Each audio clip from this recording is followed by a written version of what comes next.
Assalamualaikum warahmatullahi wabarakatuh. Perkenalkan, nama saya Fitrawati, NIM 2518728. Program studi bimbingan dan konseling mengikuti program PPG Guru Tertentu tahap 2 tahun 2025 di LPTK Universitas Pendidikan Indonesia. Asal sekolah MTSN 3 Kampar. Untuk selanjutnya saya akan mempraktekkan materi stop bullying. Mohon izin sekiranya kepada Bapak dan Ibu penguji dapat memberikan arahan dan masukan bagi video ini. Wassalamualaikum warahmatullahi wabarakatuh. Assalamualaikum, Bu. Waalaikumsalam warahmatullahi wabarakatuh. Silakan duduk. Iya, Bu.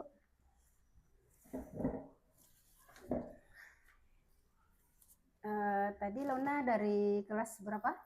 Kelas 8, Bu. Lagi belajar? Iya, Bu. Oke. Enggak ada masalah apapun ya. Oke. Sekarang kita berdoa dulu sebelum melaksanakan sesi konseling ya. Iya, Bu. Ibu pimpin ya.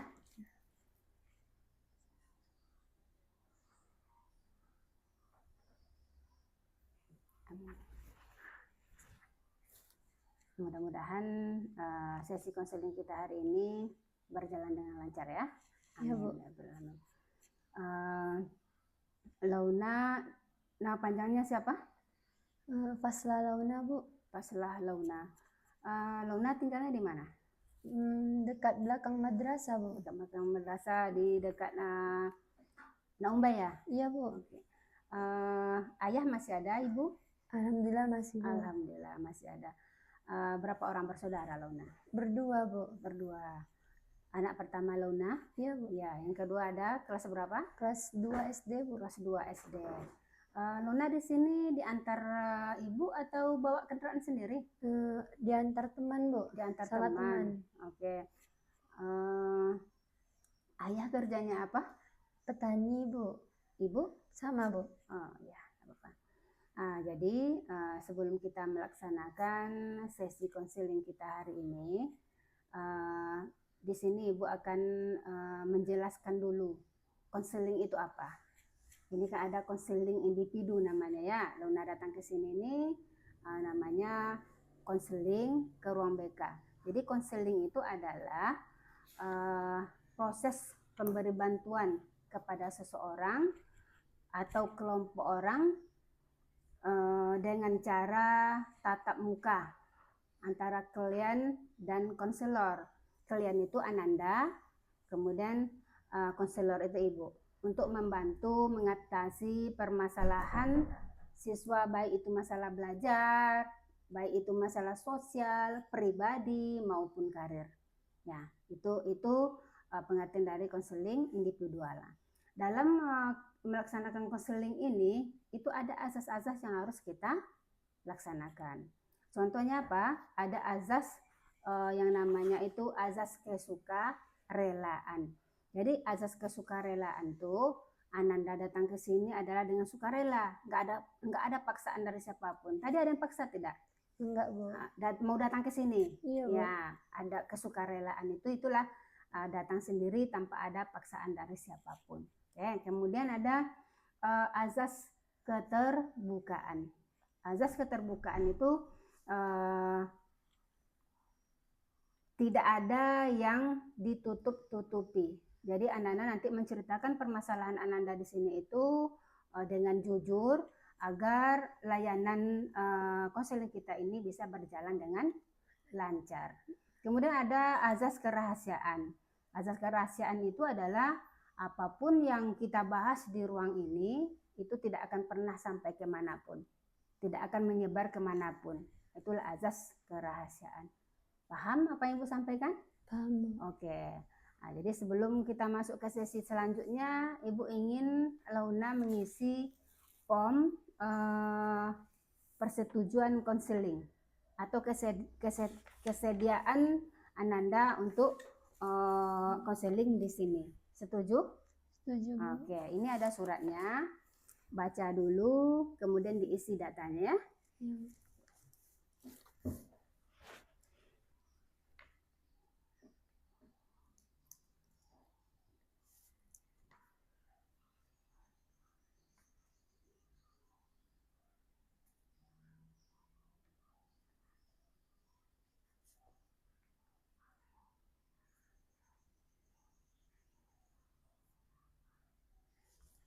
Oke, udah siap? Tanda tangan di sini lagi nak satu. Oke, udah selesai. Oke, kita lanjutkan. Di sini Ibu akan menanyakan kepada Ananda seputar tema kita hari ini, stop bullying. Nah, tahu bullying itu apa? Kira-kira tahu enggak apa itu bullying? Mengejek orang, Oh, mendorong orang, terus apa lagi? menghina, Ya, apa lagi? memukul, Bu. Memukul orang lain. Nah, itu bentuk-bentuk dari bullying. Jadi bullying itu adalah perilaku agresif yang dilakukan oleh seseorang atau sekelompok orang kepada orang lain dengan sengaja dan berulang-ulang dengan tujuan agar korbannya merasa takut dan tertekan. Dan biasanya yaitu korbannya itu adalah orang-orang yang lemah. Nah, itu biasanya target dari pembulian itu adalah orang-orang yang lemah dan takut merasa tertekan. Nah, itu. Kemudian nanti ada jenis-jenis bullying. Ya, ada jenis-jenis bullying. Ada itu bullying fisik namanya. Itu bentuknya yang seperti Ananda bilang tadi, memukul, mencakar, mencubit dan lain sebagainya. Itu termasuk daripada bullying fisik. Jadi yang disakiti itu adalah fisiknya, ya. Nah, kemudian ada bullying verbal. Bullying verbal itu bentuknya adalah psikis. Sakitnya itu di sini. Nah, oke. Contohnya apa? Menghina, mengejek, atau mencaci. Itu perasaan kita yang disakiti. Nah, kemudian ada lagi bullying sosial. Contohnya adalah mengintimidasi seseorang, kemudian mengucilkan orang lain atau teman. Jadi nanti mereka akan tersakiti juga, ya. Kemudian ada yang keempat itu cyberbullying. Cyberbullying ini biasanya terjadi di media sosial. Apalagi sekarang tuh remaja-remaja sering itu membuli-buli lewat Facebook, lewat Instagram, yaitu dengan cara menulis biasanya ya, di tulisan, di WA, ya biasanya terjadi seperti itu, mengejek apa segala macamnya. Nah, itulah ada jenis-jenis dari bullying. Kemudian ada dampak dari bullying, ada depresi, ada kecemasan, rasa takut, stres, penurunan rasa percaya diri, dan bahkan trauma. Ya, luka akibat kekerasan fisik biasanya juga gangguan tidur, gangguan makan. Kemudian ada lagi penurunan prestasi. Itu turun prestasinya tuh. Ya, karena tidak ada lagi minat untuk belajar. Kemudian kesulitan menjalin hubungan sosial atau merasa terisolasi. Nah, itu topik kita hari ini tentang bullying. Nah, jadi paham yang Bu sampaikan? Paham. Oke. Nah, di sini ini ada daftar wawancara. Ananda nanti jawab apa yang Ibu tanya ya. Oke. Apa yang Ananda ketahui tentang bullying? Bullying itu seperti perlakuan kasar atau menyakiti orang lain yang bisa lewat kata-kata, fisik atau sikap, dan biasanya dilakukan terus-menerus. Korbannya sering nggak berani melawan, Bu. Oke.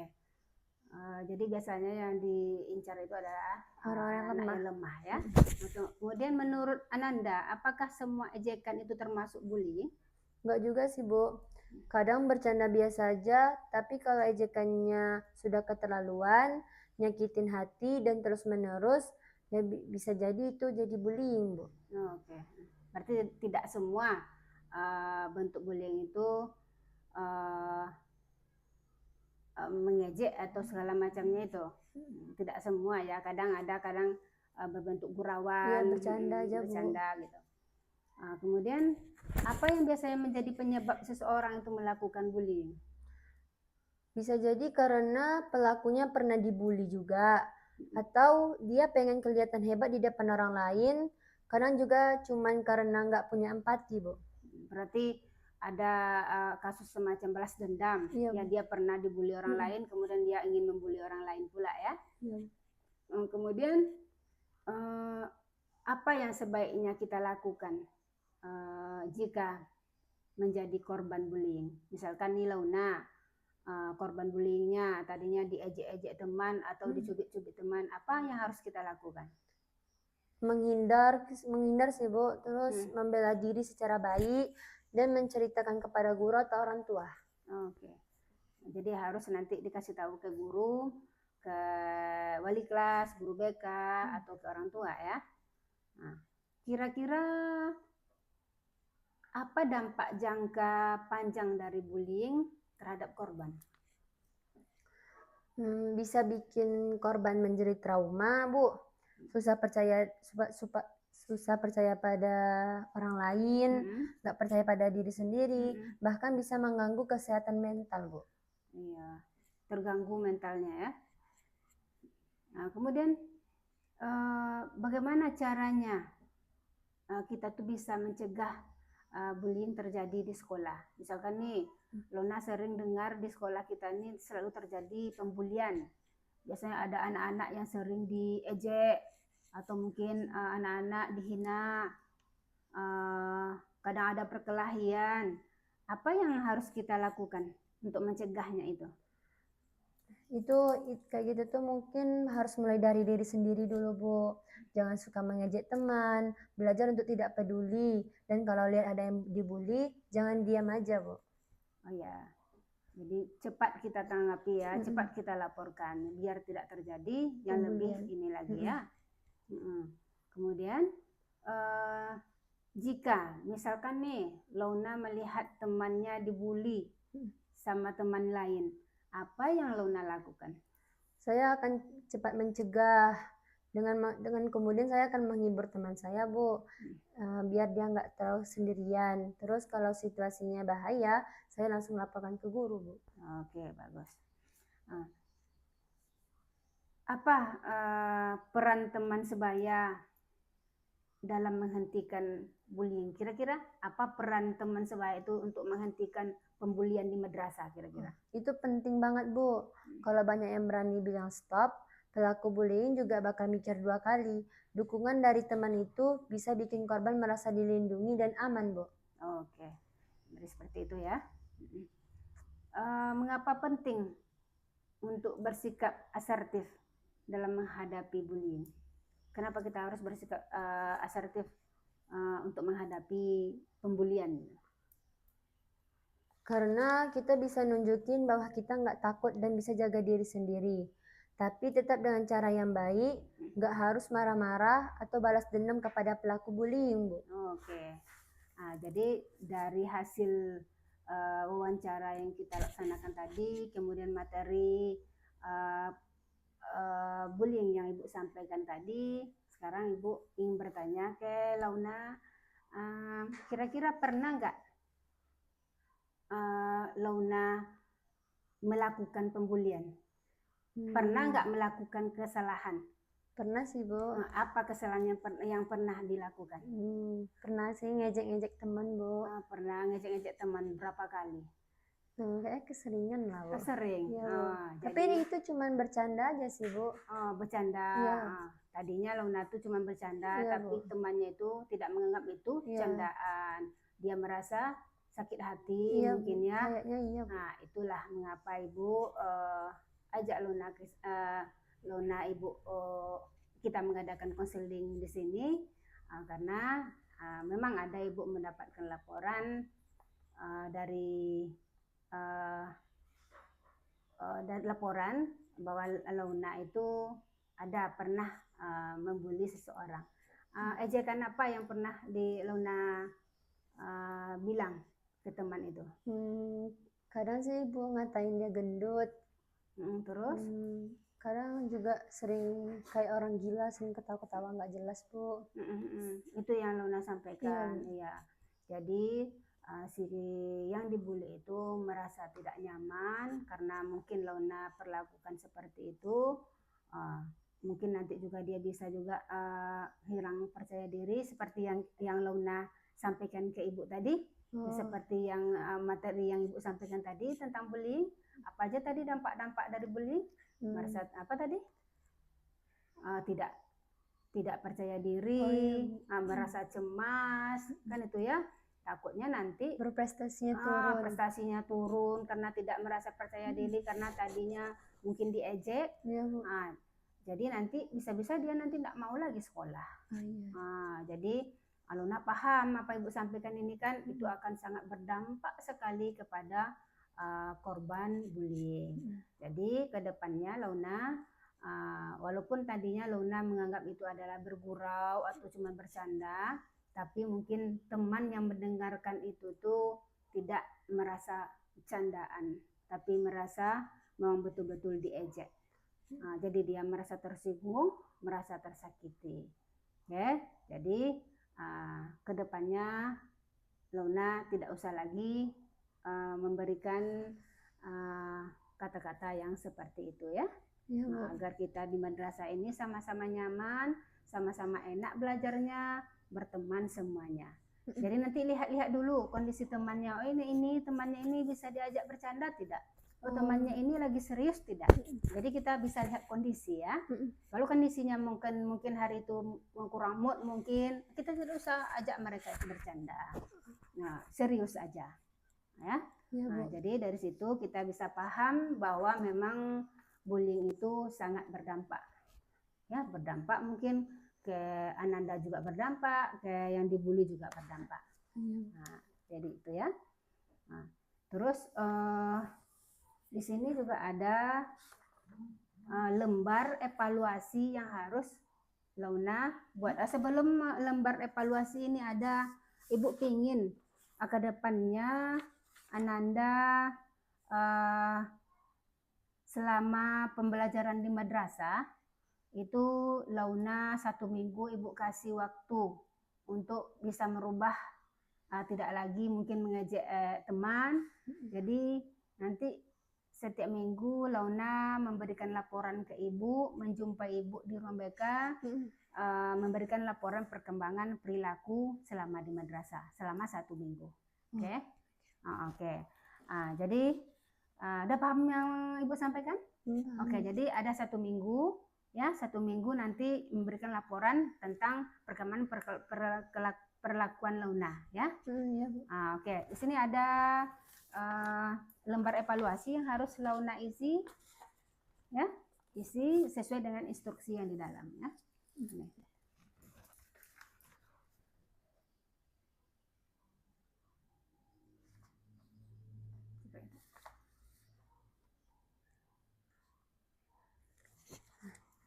Isi sini.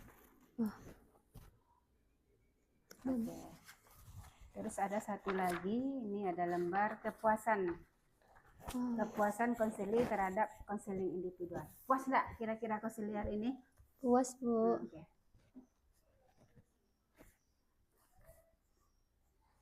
Ini juga ditanda Iya, tangan. tanda tangan di sini.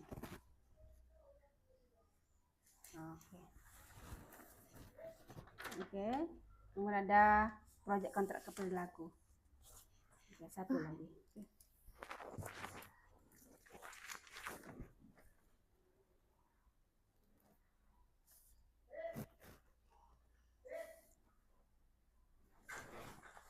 Ini udah, Bu. Oke, ya. Udah. Sesi konseling kita sudah selesai hari ini. Sebelumnya kita berdoa dulu. Mudah-mudahan apa yang kita buat hari ini mendapat keberkahan dari Allah Subhanahu wa Ta'ala. Kita doa dulu. Amin. Oke, udah selesai. Anak Ibu Launa boleh kembali lagi ke kelas untuk belajar ya. Terima kasih banyak Launa sudah datang ke ruang BK. Terima kasih juga banyak, Ibu. Iya, sama-sama.